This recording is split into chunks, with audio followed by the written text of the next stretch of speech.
My name is Nick. I'm the founder and CEO of GOL. And if you don't know what GOL is, that's okay. Don't worry about it. We can talk about it later. Come by the booth. We can chat. Anything GIS under the sun, we do it. During this conference, you've probably been to a bunch of sessions about technology and research and cloud and Kubernetes and all this crazy stuff, right? But today I want to talk about the most important component of the GIS. That's what we're here to talk about today. And later on, I'll provide some tips on how you can have more impactful GIS. So let's see if I can make this work. All right, that's a black screen. Perfect. One of the things I love about GIS is our community. We have a great community. If you go to any of these conferences, you'll know that people are super friendly, super willing to help. In fact, when I was starting my company back in the day, I had so much help. People that would give me advice and tips on where to go, who to talk to, that sort of thing. So I really love the community that we're in. And I think we're really blessed and lucky to be a part of it.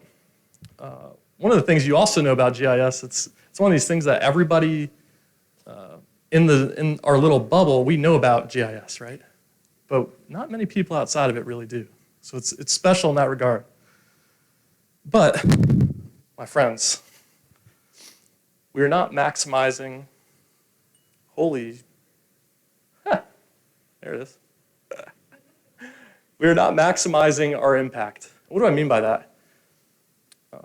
As leaders in GIS, you can see the holes, the gaps, the areas that could be improved. If we only had more data here, if we had better analytics here, you know this because you can see it from a leadership perspective. So today I want to talk about how we can maximize our impact and hopefully not talking to two mics at the same time. And if you're here, you're one of the ones that can see the potential with our GIS systems. Am I going this way? So the question is, if we want to maximize the impact with GIS, will technology fix this? Is this mic awful or what? Is it cutting out a lot? No? Okay. All right. The question is, will technology fix this, right? I love technology. I'm the first person to tell you that when a new AI model comes out, a new computer vision model, some new tool comes out, I'll be the first person to try that out. I'm buying the new iPhone when it comes out. It's how it is. I love technology. But if we're going to realize the full potential of GIS, technology is not going to get us there. It's not going to deliver us the future that we want.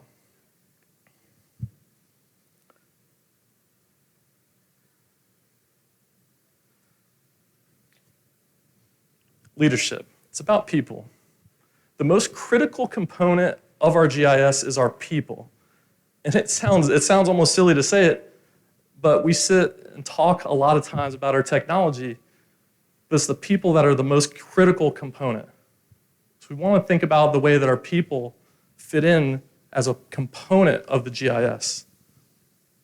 It's a system, right? People are a part of that system. I'm going to take a little tour of history. We'll go back to 2011. All right. Around this time,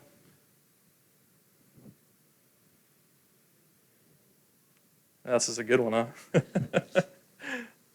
It doesn't really matter. Around this time, Barack Obama was president of the United States. It was the 10th anniversary of 9/11, and our country was very much still in this global war on terrorism. And it'd be great if this worked, but it's okay. Let's see if this can. Yeah.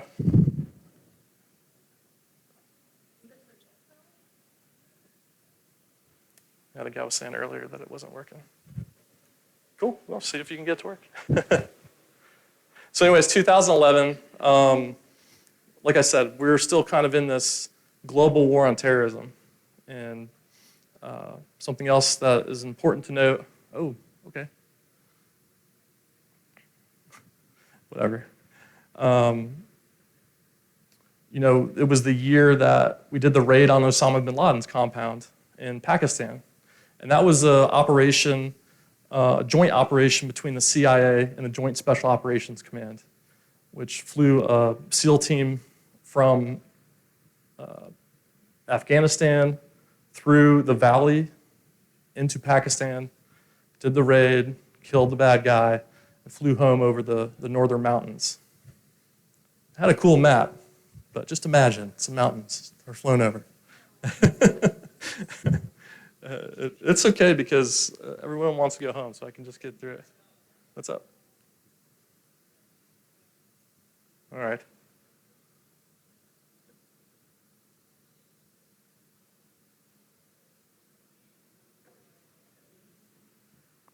Well, it is what it is.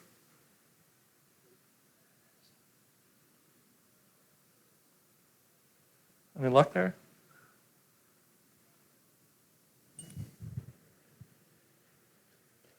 Well, how's everybody doing? Yeah. Well, let me just quick a little bit about GeoL. My name is Nick, like I said. Some of you might be wondering, what is GeoL, all that good stuff.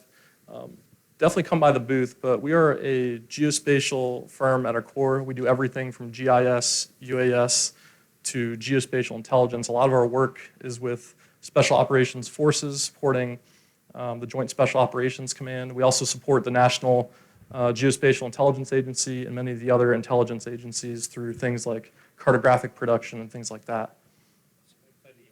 All right. We also do some software development and whatnot. So definitely stop by our booth at some point if you get a chance. I'd love to be able to tell the story because the slides definitely help. I could still tell the story without it, but things like maps are kind of nice to see, right, visually. And Obama, I know. It must be one of those things where last person of the day, no one cares anymore. Let me do this. Oh boy, it didn't work. Crap. That was a fun joke, and the joke was I was talking about all these serious issues with terrorism and stuff. But in 2011, something else really important that happened.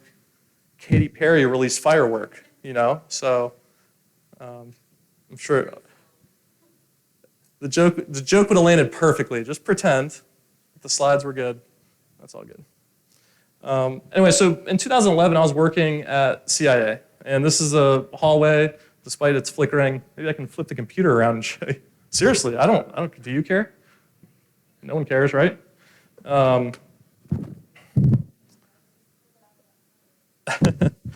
It's hard to see. Whatever. There's a hallway that you always see in movies and things like that. We call this the movie hallway at the CIA because nobody actually used this hallway to get in the building. But you always saw it in movies and whatnot. And the next slide is actually a picture of Ben Affleck. This is the movie Argo. He's entering the CIA through the movie entrance that we called it. And I can confirm that after in processing with CIA, they do not give you a trench coat because I asked. They said no. But you still get some cool digs anyways. Anyways, so I'd go through the hallways of the CIA, and the CIA is very much like everything you see in the movies. It's awesome. It's a really great historic place to work. And it's also nothing like you see in the movies. And I'll show you and talk about why that is. So anyways, maybe you can see from up here. I'd go down these hallways every day and walk into a super secure operations center. And this operations center had roughly 100 people in it. Oh, there it is. It looks something like this. This is not an actual picture. This was depicted in the movie Zero Dark 30. So I'd go down the hallways. We'd sink into this super secure operations center. And like I said, roughly 100 people working in there. It was dark. It was dingy. Sometimes it was smelly.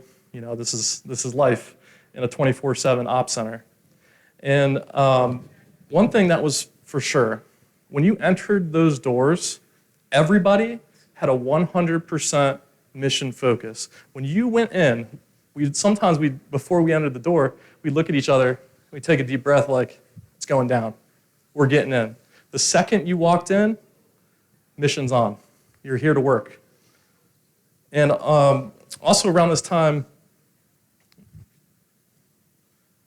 Some of you may remember a couple of the gentlemen here. The person on the right is Umar Farouk, who you may have heard of as the underwear bomber, which is also my favorite terrorist name. And the person on the left is Major Nadal Hassan, who was the shooter at Fort Hood who killed 13 people. And both of these people were inspired by this man, Anwar al-Awlaki, who was actually an American citizen. The reason I bring this up is because around this time, the threat had kind of changed. What we cared about as a country to protect our citizens from terrorism, we cared about the lone wolf factor. It's kind of changed. People weren't focused on those large-scale 9/11 style attacks anymore. It was about thwarting people like this that were the lone wolf actors inspired by people like Anwar al-Awlaki, who was killed in Yemen in 2011. So the program I worked on was a super important program. Stuff that we did went straight to the president's desk almost nightly, and he got to read it in his daily brief in the morning. I was part of a massive team, so we provided the geospatial intelligence. But one of the things that you might appreciate is that they didn't actually have a GIS. So all of our stuff was pulled from proprietary systems. We'd pull it, and then we'd use a non-GIS tool to do GIS analysis. So one of the fun things at working on a national level agency. So there was a lot of turnover. It was shift work. It was grueling. It was tough. The conditions weren't great for longevity. I quickly found myself in a leadership position, first as a task lead and then a project manager. And I had 2 teams of people, roughly 30 each. And every time I went into work, I kind of felt like I was on this leadership island. I'd go in, I worked for a big defense contractor, so this is a contract. And I go into work, a lot of times on night shift, and my company did not care. They didn't care what was happening. They had no idea about the things that we were involved with, and they didn't care. So to me, my decisions were my own. I had to own the decisions. I had to own the outcome, and I had to own the things that happened while I was there. I don't know what that was. Oh, there's a person. There's a human. All right. Thank you. All right. This guy's, yeah, getting this fixed. Very good.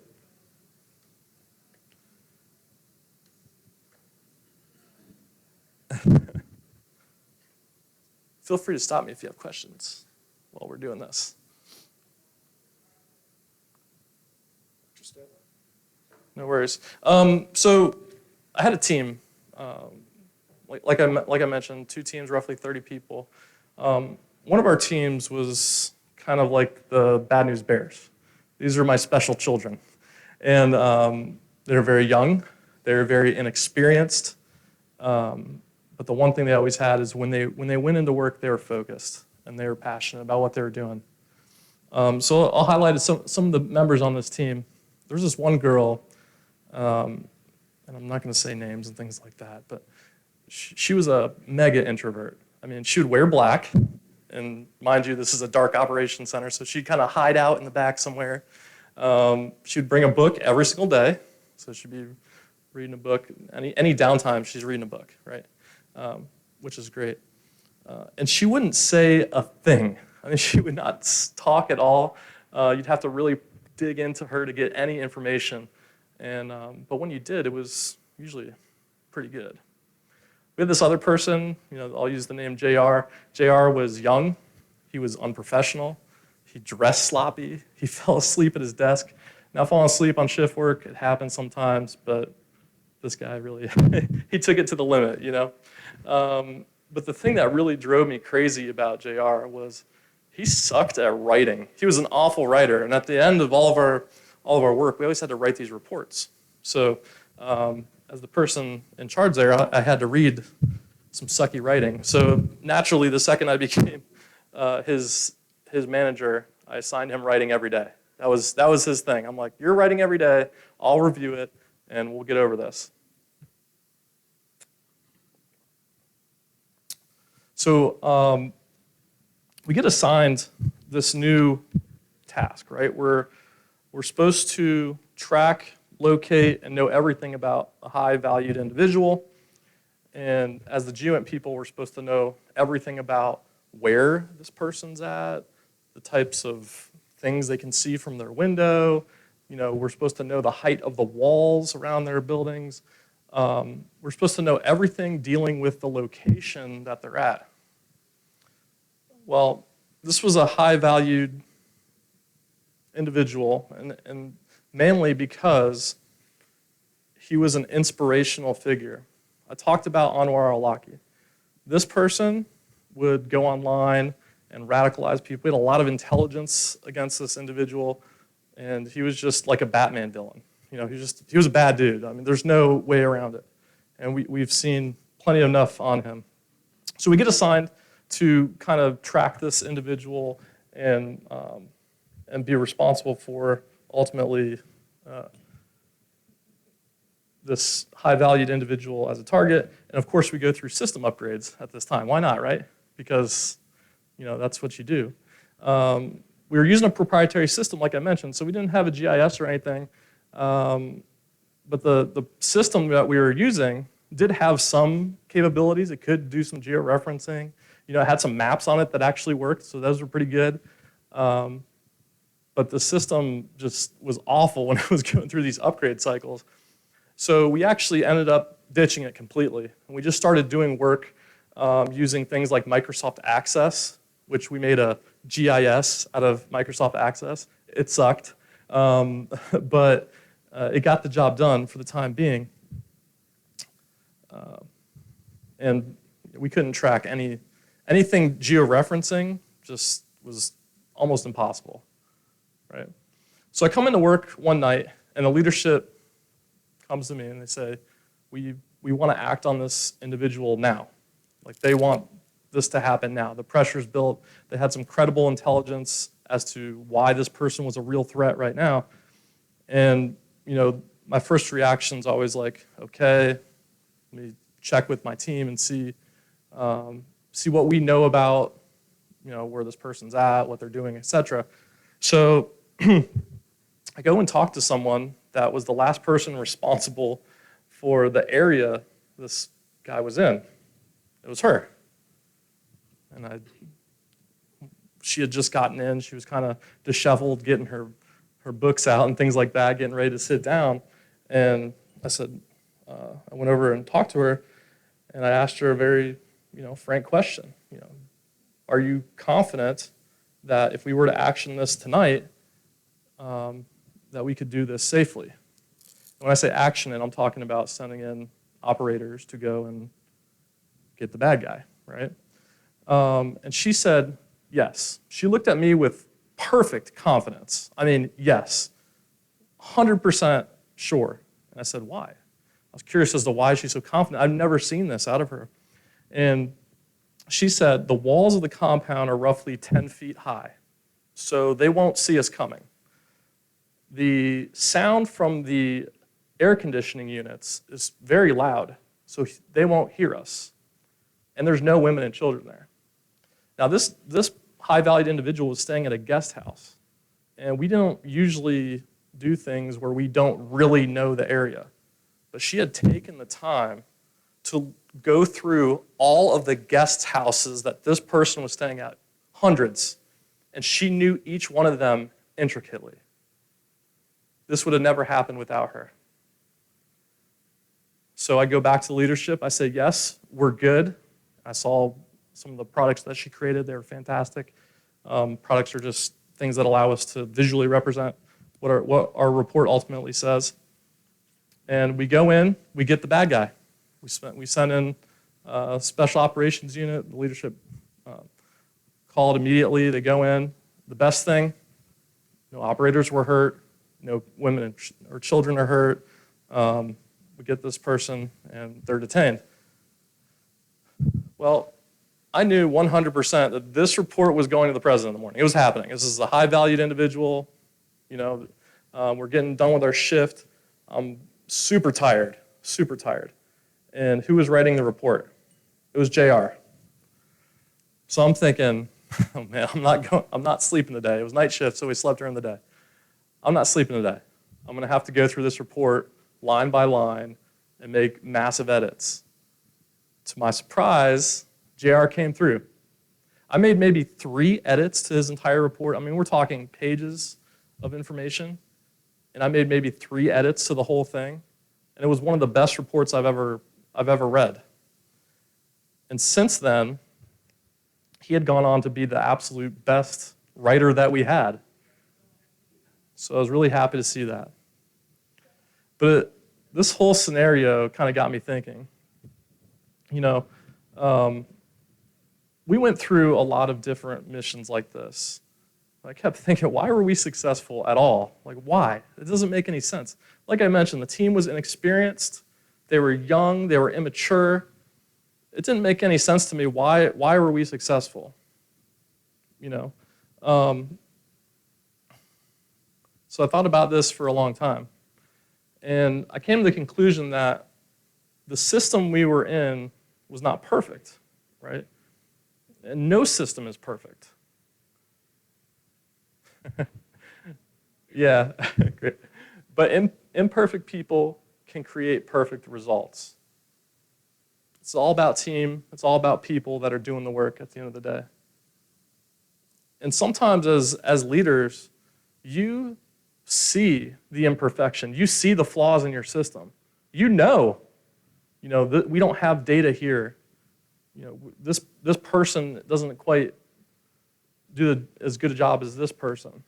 But at the end of the day, if you focus and come together, you can create perfect results. And ultimately, our team had 3 things. We had passion. Everybody that was there was passionate about getting the job done. We cared about what we did. We had a purpose.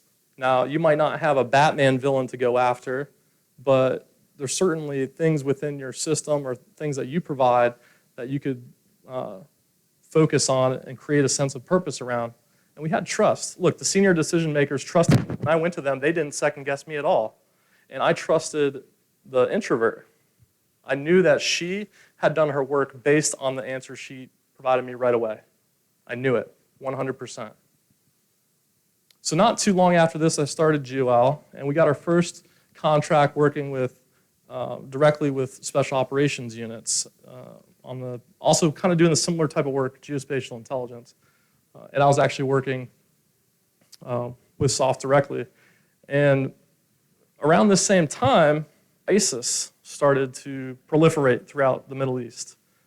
And some of you might remember this map.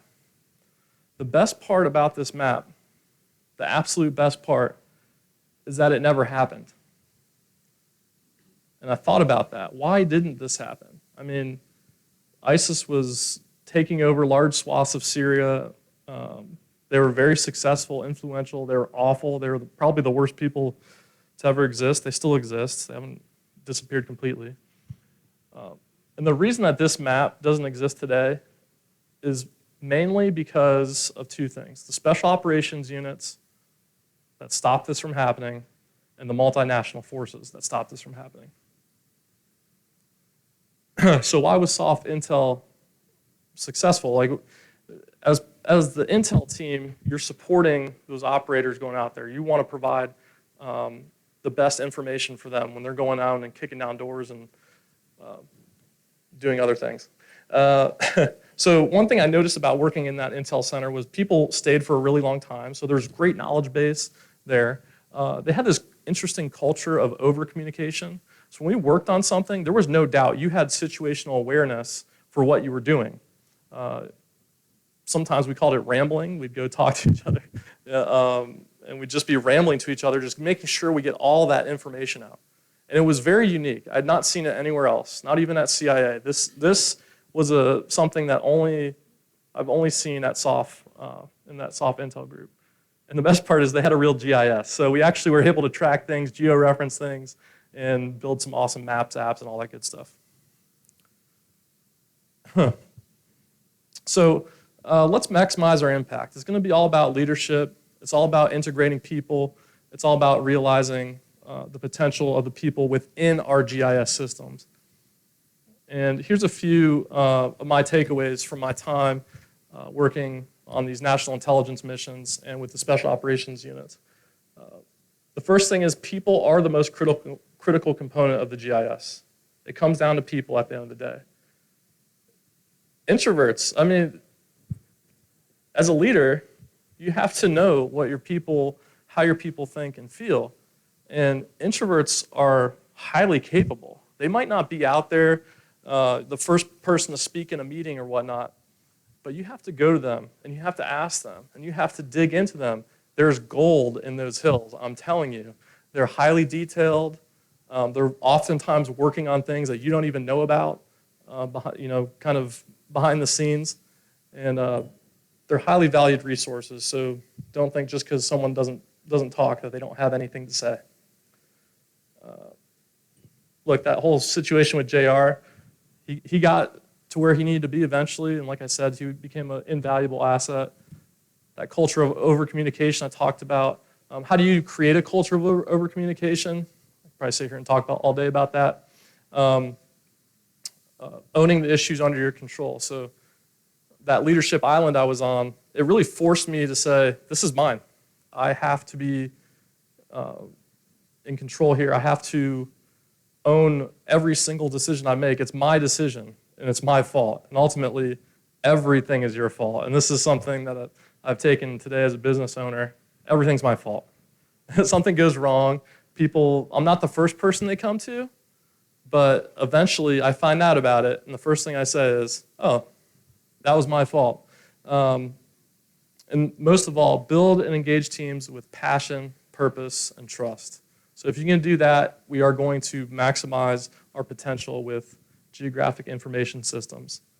And I appreciate you sticking with me through the weird situation. So thank you, and happy to take any questions, and if not, enjoy your evening.